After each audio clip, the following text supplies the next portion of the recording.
자, 여러분 안녕하세요. 이번 주도 이어서 커뮤니케이션에 대한 얘기 좀 마무리하고요. 그 다음에 디시전 메이킹, 의사결정으로 넘어갈게요. 저번 시간에 우리 커뮤니케이션 공부하면서 이제 다루었던 내용들 중에서 중요한 것들이 커뮤니케이션 과정에 대한 얘기를 좀 해봤어요. 그죠? 그래서 커뮤니케이션을 이루기 위해서는 일단은 메시지를 보내는 센더와 메시지를 받는 리시버가 있다. 그리고 메시지가 있고, 그 다음에 메시지를 어디에다가 실을 것인가. 그래서 미디어가 있었고요. 그 다음에 그 메시지가 전달될 때 여러 가지 장애 요소들, 그죠? 노이즈가 발생한다. 장애 요소로 인해서 노이즈가 발생한다라는 거 5가지 요소 기억하시고, 그 다음에 이제 지금 말씀드린 커뮤니케이션 할 때 장애 요소라고 해서 퍼스널 베리어, 시멘틱 베리어, 피지컬 베리어 이런 것들 좀 기억하시면 될 것 같고요. 그 다음에 이제 커뮤니케이션 할 때 난버벌 커뮤니케이션, 그죠? 비언어적 의사소통 방식, 몸의 움직임이라든가, 그죠? 아이 컨택이라든가 제스처라든가 이런 것들 잘 기억하시면 될 것 같아요. 그리고 커뮤니케이션 하는 유형, 어설티브, 어그레시브, 난 어설티브 유형 잘 기억하시고 그 특징들 제가 좀 연기도 했었죠? 기억하시면 될 것 같아요. 자, 오늘은 그 8장 8페이지 그 의사소통망에 대해서 좀 공부를 하도록 할게요. 의사소통망을 제가 그림을 좀 그려볼게요. 그 3가지가 나오고 있는데 이렇게 색칠해진 거를 제가 이렇게 표시를 하고, 이 동그라미 하나하나가 이제 사람이라고 보시면 돼요. 여기 사람. 그리고 요 검게 이렇게 색칠한 부분들은 메시지를 최초로 전달받은 사람. 마카를 좀 바꿨더니 좀 얇게 나오네요. 자, 이거 뒤에 이제 계속 사람이 이어져 있다고 생각하셔도 좋고요. 여러분들도 이런 걸 하셨을려나? 초등학교 시절이니까 지금부터 상당히 오래 전이네요. 초등학교 시절에 이제 방학 기간이 있잖아요. 방학 기간. 방학 기간에 이제 비상 연락망이라는 거를 짜요. 제가 초등학교 다닐 때만 해도 이제 휴대폰이 없었고 그런 시기니까 방학 중에 중요한 일이 있으면 이제 담임 선생님이 이 사람을 치우자. 반장이라고 해봅시다. 반장한테 이제 담임 선생님이 방학 중에 긴급하게 이제 학생들이 모여야 되는 일이 발생하거나 그랬을 때 연락을 주거든요. 그럼 반장이 그 다음 학생한테 전달을 하고, 그 다음 학생은 반장한테 들은 내용을 그 다음 학생들한테 이렇게 계속해서 이어서 전달을 하게 돼 있었어요. 그러면 우리가 생각해 볼 수 있는 게, 이렇게 메시지가 전달되는 과정 중에 어떤 일이 생길 수 있냐면 단점부터 이야기해 볼게요. 단점은 메시지가 왜곡될 가능성이 높다. 왜곡. 그죠? 메시지의 왜곡 가능성이 있어요. 이렇게 전달했는데, 그죠? 지금 우리가 의사소통망에 대해서 공부하고 있어요. 의사소통망. 이 사람이 얘기한 말이 점점 이제 사람들한테 퍼져갈수록 어떻게 돼요? 내용이 바뀔 수 있다는 거죠. 우리나라 속담에 말 없는 말이 천리 간다. 발 없는 말이 말이 없대. 발 없는 말이 천리 간다라는 말이 있죠. 그죠? 그 말이 무엇이냐면, 이렇게 사람들의 이제 입에 오르내리면서 내용이 겹치는 경우가 있어요. 이런 경우 있어요. 지금 상황에서 이제 여러분들이 카톡이라든가 스마트폰 이런 거 이제 전혀 사용할 수 없고요. 전화도 없고 그런 상황에서 소문이 났다고 해보세요. 응? 예를 들면 이제 제가 운전을 하다가 교통사고가 나서 학교에 못 오게 됐다고 하면, 그걸 이제 최초의 전달자한테 이야기를 할 거 아니에요. 그렇게 되고 이제 이렇게 퍼져 나가다 보면 여기서 또 이쪽으로 이렇게 나갈 수도 있거든요. 이렇게 여기서도 이렇게 퍼져 나갈 수도 있고, 일직선으로 나갈 수도 있지만, 이 사람이 또 바로 이 사람한테만 얘기하는 게 아니라 전혀 관계없는 사람들한테 이야기할 수도 있으니까. 근데 이런 것들이 이제 일종의 뭐가 되냐면 왜곡될 수 있는 가능성이 커진다는 거예요. 그 제가 뭐 학교 오다가 교통사고가 났어요. 그래서 경미하게 다쳤는데 뭐 나중에는 뭐 몇 단계를 거쳐서 가다 보니까 뭐 이원 선생님이 죽었더라 뭐 이렇게 얘기가 될 수도 있거든요. 메시지 왜곡이 상당히 심하다라는 거고, 장점이라고 한다면은 장점이라고 하면 전파 속도가 빠르다라는 거죠. 전파 속도가 빠르다라는 거, 이게 장점이 될 수 있겠네요. 그죠? 단선으로 봤을 때는 왜곡 가능성이 상당히 크고요. 그죠? 그 다음에 또 이게 중간에 다른 사람한테 직접 전달해야 될 사람 말고 다른 사람한테 전달하게 되다 보면 급속하게 막 확산이 잘 된다는 것들도 있죠. 자, 이렇게 정리하시고, 이것을 우리가 이제 핸드아웃에는 쇠사슬형이라고 우리 정리를 해놨는데, 이게 체인형이에요. 체인. 쇠사슬처럼 이렇게 연결돼 있다. 좀 귀엽네요. 쇠사슬형. 쇠사슬형. 마카를 바꿨어요. 또 새로운 마카가 또 지워지지 않는 건 또 되게 안 지워져. 자, 그 다음 거 한번 볼게요. 그 다음 거 보시면은 이제 이렇게 돼 있네. 이렇게. 이게 이제 중심 인물이고, 이렇게. 이거 이른바 이제 윌형이라고 하는데, 윌형. 바퀴처럼 생겼다. 이 사람이 지금 이제 메시지를 전달하는 거거든요. 이렇게 이 사람들한테. 여기 이제 A, B, C, D가 있다고 이렇게 해봅시다. 이런 어떤 의사소통망은 어떤 경우에 발생하냐면, 지금 우리가 온라인 수업할 때예요. 온라인 수업. 온라인 수업할 때, 온라인 수업할 때 이런 일이 발생한다라는 거죠. 지금 이제 제가 강의를 막 하잖아요. 그럼 여러분들 제 각기 강의를 듣죠. 시간도 다 달라요. 그죠? 어떤 친구는 예를 들면 제가 강의를 이제 대개 이제 전주에 이제 업로드를 하거나 그렇게 하는데, 아니면 주가 시작되는 날, 월요일 날 일찍 이제 업로드를 하기도 하는데, 어떤 친구는 상당히 일찍 듣는 친구가 있고, 그러니까 주 초에 듣는 친구가 있고, 주말에 듣는 친구들이 있고, 시간대도 어떤 친구들은 뭐 아침에 듣는 친구들이 있고, 낮에 듣는 친구 있고, 밤에 듣는 친구 있고, 이게 다 달라요. 그리고 더군다나 요새는 이제 물론 이제 뭐 수업을 들을 때 독강하는 친구들 같은 경우에는 뭐 온라인 수업이나 오프라인이나 큰 차이가 없겠지만, 최근 들어서는 온라인으로 수업하면서 요 학생들끼리, 그죠? 커뮤니케이션을 하는 경우가 상당히 드물죠. 지금 편의상 뭐 4명만 표시했는데 여기 뭐 한 계속 붙여 나갈 수가 있어요. 그러다 보니까 이런 일이 발생하죠. 지금 이제 여기서는 예를 들은 게 이제 A, B, C, D인데,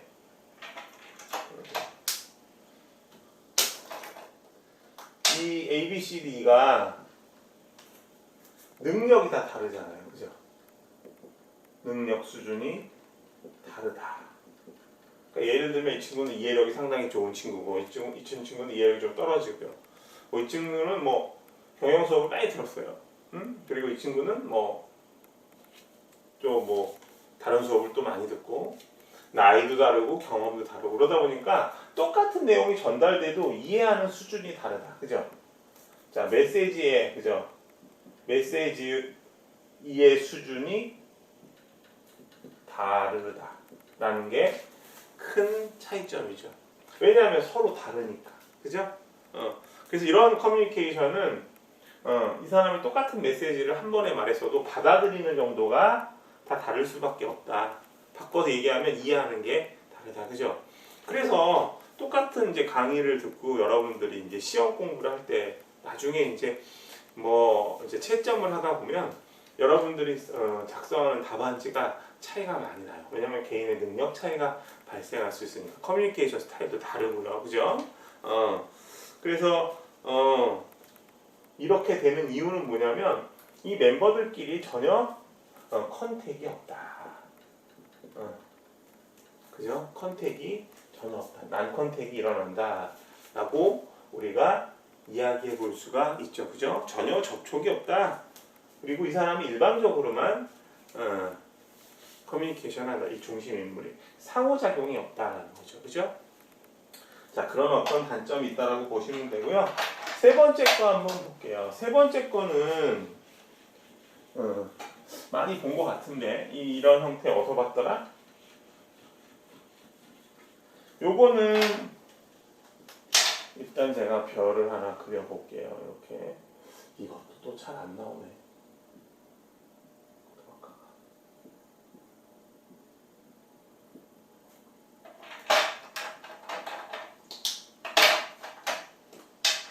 여기 있는 사람들은 이제 다 멤버고, 그죠? 이렇게 멤버고 서로 다 연결돼 있어요, 그죠?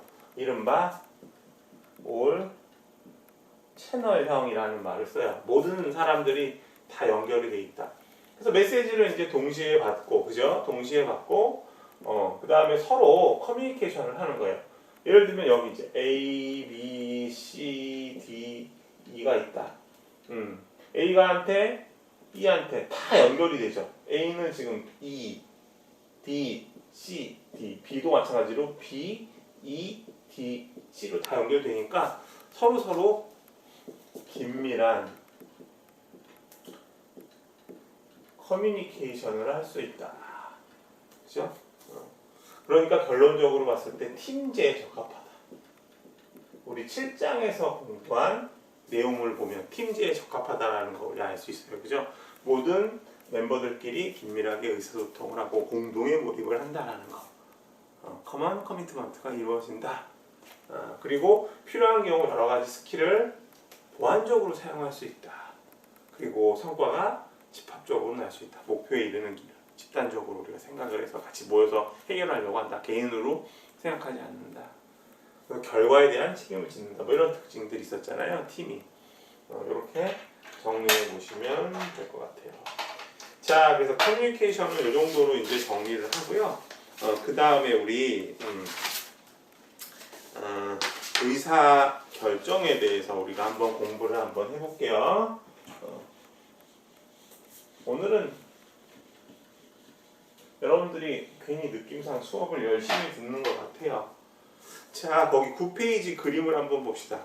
지금 이제 9페이지 그림을 제가 보라고 말씀을 드렸는데 여러분들 잠깐 강의 멈추고요.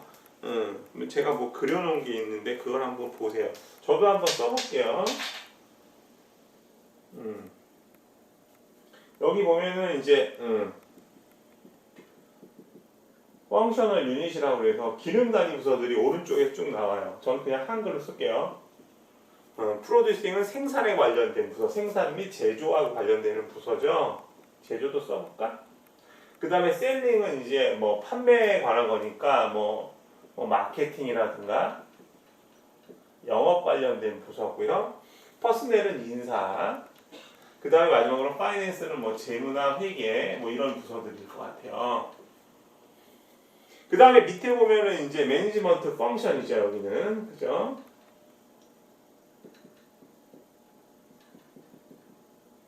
우리말로 이야기하면 이제 경영 기능이라고 하죠. 경영 기능. 그다음에 기능 단위 부서. 기능 단위 부서. 생산과 제조에 관한 일. 우리 앞에서 공부했었죠. 어펜딕스에서 마케팅에 관련된 일을 하는 부서. 인사에 관한 부서, 재무회계에 관한 부서. 그리고 매니지먼트 펑션 쓰자. 경영 기능이라고 하면은 크게 우리가 이야기할 수 있는 게 계획, 조직화, 플래닝, 오거나이징, 그다음에 뭐 있었더라? 리딩, 그다음에 컨트롤링, 그죠? 통제가 있었다. 제가 이걸 그린 이유는 뭐냐면 조직에서 이른바 말하는 디시전 메이킹, 의사 결정이죠. 용어 꼭 알아두세요. 디시전 메이킹, 디시전 메이킹, 의사 결정. 의사 결정은 조직에서 일어난다. 어느 때 일어나느냐? 각각 기능 단위 부서에서 필요한 의사결정이 있을 거예요. 생산에 관한 의사결정, 제조에 관련된, 생산 제조에 관련된 의사결정이 있을 수 있고, 그 다음에 마케팅 관련된 의사결정이 있을 수 있고, 그 다음에 뭐 인사 관련해서 뭐 사람을 어떻게 뽑을 것인가, 그죠? 어떻게 어떻게 교육할 것인가, 뭐 마케팅이라고 한다면 광고 어떻게 할 것인가, 생산은 어느 정도로 해야 될 것이냐, 이 수량 같은 거.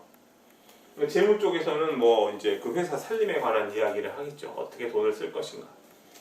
그런데 경영 기능에서도 필요한 의사결정들이 있어요. 계획 단계에서 필요한 의사결정들. 그러니까 계획 단계에서는 어떤 일을 했어요? 경영자들이 기본적으로 어떤 과업을 수행하기 위해서 전반적인 아웃라인을 잡는 거죠, 그죠? 뭐 예를 들면 예산은 얼마인가, 그죠? 그 다음에 기대 수익은 어느 정도 예측할 수 있는가, 그죠? 뭐 고객을 누구로 할 것인가, 이런 것들. 그 다음에 이제 조직화 단계. 조직화라는 거는 뭐였어요? 직무와 권한을 연결시키는 거예요, 그죠? 어떤 사람에게 무슨 일을 줄 것인가. 세팅을 하려면 역할에 따른 책임을 우리가 따져봐야 되는데, 그러기 위해서는 조직화가 필요하죠. 우리 팀플을 하더라도 조직화를 하잖아요. 야, 네가 팀장에, 조장에, 너는 발표를 맡아, 자료 수집을 하고, 나는 PPT를 잘하니까 PPT를 할게. 뭐 이런 식으로 직무와 권한을 서로 연결시키죠, 그죠? 그리고 마지막이래. 세 번째 리딩 단계에서는 동기부여가 중요하죠. 일을 실제로 해 나가는 과정이니까. 그리고 멤버들끼리 커뮤니케이션을 잘해서 죄송해요. 갈등이 생기지 않도록, 그죠? 그리고 여러 가지 직원들이 힘든 일이 있을 때 북돋할 수 있는 일을 해야 된다. 매니저가. 그다음 마지막으로는 이제 통제 단계에서는 계획한 단계에서 목표로 했던 것들이 얼마나 이루어졌는지 점검한다 라고 했는데, 좀 복습 좀 해봤어요. 각 단계별로 다 필요한 의사결정이 있다는 거죠. 자, 그럼 예를 들어서 여러분들 풀무원이라는 회사 아시죠? 풀무원이 예를 들면 하는지 안 하는지 전혀 확인한 바 없어요. 그냥 제가 지금 생각이 든 건데, 그냥 죽 사업에 뛰어든다고 해봐요, 그죠? 죽. 그러면 이제 풀무원이 죽 사업을 한다 그러면은 일단은 제가 볼 때는 좀 사업성이 있어 보여요. 지금 이제 우리가 잘 알고 있는 죽 하면 본죽 떠오르죠, 본죽. 다 보셨을 거예요. 근데 이제 풀무원 같은 경우에는 이제 식재료 같은 것도 만들잖아요. 뭐 콩나물이나 두부 같은 것도 팔고요, 그죠? 식품 많이 팔아요. 그런 회사에서 이제 죽 사업을 한다. 사업 영역을 이제 자기네들이 어떤 역량이 있는 쪽으로 해서 확장을 한다. 그러면 이때 해야 되는 의사결정 사항들이 있을 거라고요, 그죠? 그러면 어떤 의사결정이냐? 그러면 죽에 들어가는 이제 원료가 있을 거야. 쌀이 꼭 필요하죠. 그 다음에 뭐 야채도 필요할 것이고, 고기도 필요할 것이고, 그 다음에 뭐 생선도 필요할 것이고. 예를 들면 전복죽 이런 거 맛있잖아요, 그죠? 기타 등등. 그러면 이런 쌀이나 야채나 고기나 생산은, 그죠? 생산에 대한 얘기니까 어디서 고민을 해봐야 돼요. 이 생산부서. 그러니까 첫 번째 의사결정해야 될 게 뭐냐? 우리 풀무원에서 죽사업에 뛰어드는데 필요한 여러 가지 재료들은 어떻게 우리가 구입할 것인가, 구매할 것인가. 계획 단계에서 이런 거 논의할 수 있잖아요. 그럼 이 지점에서 의사결정이 만나는 거야. 계획 단계에 관여된 의사결정은 생산 제조 쪽에서 많이 하겠죠. 뭐 마케팅에서도 아이디어를 줄 수 있지만 주된 얘기는. 자, 그 다음에 이런 죽을 갖다가 프랜차이즈로 할 것인가, 그죠? 프랜차이즈로 할 것인가, 아니면 직영으로 할 것인가, 그죠? 거기에 대한 의사결정 계획 단계에서 할 수 있죠. 거기에 대해서는 뭐 마케팅에서도 이야기할 수 있고, 영업 관련돼서, 그 다음에 인사 쪽에도 얘기할 수 있고, 그 다음에 이제 뭐 사원 교육은 어디서 시킬 것이냐? 사원 교육은 인사부서에서, 그죠? 이런 경우에는 이제 실제로 어떤 리딩 단계에서 의사결정이 이루어질 것 같아요. 사원 교육을 어떻게 시키느냐에 따라서 여러 가지 결과가 달라지고, 그죠? 업무 수행이 시작되는 쪽이잖아요. 급여 수준은 어느 수준으로 할 것인가, 그죠? 그 다음에 매장에서 직원과 매니저, 매장 매니저의 어떤 역할 분담은 어떻게 해야 될까? 그리고 조직화 단계에서 인사부서 쪽에서 의사결정을 할 수 있죠. 그래서 제가 이렇게 화살표로 이렇게 다 연결을 이렇게 격자 모양으로 이렇게 다 시켜 놓은 거예요. 그러니까 이런 식으로 따져보면 조직에서는 의사결정이 일어나죠. 각 어디에서? 경영기능 단계별로. 그 다음에 관계되는 부서에서. 그러니까 이걸로 봤을 때 조직은 진짜 의사결정의 연속이라고 우리가 이야기할 수 있어요. 여러분들 이제 나중에 이제 취업을 하시면 느낄 텐데 의사결정을 위해서 수많은 미팅을 합니다. 미팅을 하고 의사결정을 하고. 그래서 진짜 의사결정은 조직 입장에서 봤을 때는 너무너무 중요해요. 전략도 마찬가지예요. 조직이 어떤 전략을 취한다. 그 전략에 따라서 사실은 의사결정을 하는 게 가장 핵심이잖아요. 어떤 사업에 진출할 것인가. 그죠? 어떤 사업에서 우리가 나올 것인가. 이런 것들 보시면 이해되셨어요? 또 이런 것도 의사결정이 될 수 있죠. 사람을 몇 명을 뽑을 것인가. 우리가 대기업인데 공채를 해야 되는데 대기업이라 도대체 올해 몇 명을 뽑아야 되는가? 500명을 뽑아야 되는가? 아니면 1000명을 뽑아야 되는가? 중요한 의사결정이죠. 이런 의사결정이 의미가 있다라는 거예요. 근데 이제 의사결정을 우리가 조직 행동에서는 어떤 개인의 의사결정이라는 측면보다는 지금 우리 파트가 지금 이제 조직행동 연구 수준에서 집단 수준이잖아요. 우리가 앞에서 3장이 뭐였더라? 셀프 컨셉서부터 그죠? 4장으로 오면 뭐 태도, 가치관 나오고 뭐 지각 나오고 5장 가면 6장 가면 동기부여 나갔었잖아요. 그런 것들은 개인 수준에 있어서의 조직행동의 연구 테마가 되는 거고 지금 우리 7장 집단에 관한 거, 팀에 관한 거 배웠죠. 그리고 대부분 의사결정 중요한 것들은 사람들이 모여서 하니까 그죠? 집단 내에서 이루어지는 커뮤니케이션 우리가 봤었고요. 그리고 또 집단 내에서 이루어질 수 있는 의사결정을 지금 우리가 보고 있죠. 이해되셨죠? 그래서 9페이지에 있는 그림을 정리해보면 경영기능의 각 단계와 거기에 관련된 기능단위 부서들이 필요한 의사결정을 하게 된다. 그래서 조직의 어떤 여러 가지 활동은 의사결정의 연속이라고 우리가 파악해 볼 수 있다. 상당히 중요하다라는 거죠. 자, 이렇게 정리를 하고요. 우리 이제 2부에서는 그러한 어떤 의사결정 과정이 어떻게 이루어지는지 알아보도록 하겠습니다. 자, 이어서 할게요.